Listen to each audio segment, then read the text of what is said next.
بچه‌ها خوش اومدید به ادامه بازی رزیدنت اویل 9 آخرین نسخه رزیدنت اویل با گرافیک خفن و زیرنویس فارسی. می‌خوایم بازی باحال و خفن رو بریم. من شتیفایس هم هر روز استریم و ویدیو داریم. هر شب ساعت 8 استریم داریم داخل آپارت و ویدیوهای منو میتونید هم توی آپارت هم ماکت هم یوتیوب ببینید. هر کجا سرچ کنید شادی فاکس ویدیوهای من واسهتون میاد. بریم لیتس گو. سی به چپ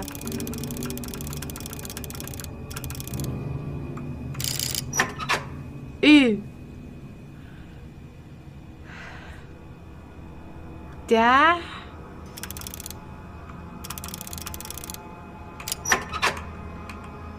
وایسا 10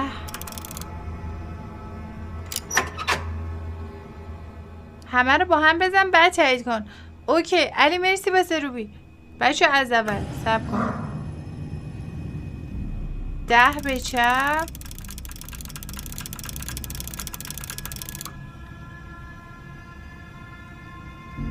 80 به راست. آها نباید دستمو چیز کنم. وایسی نباید دستمو ول کنم. 10 80 30 به راست. حالا تایید.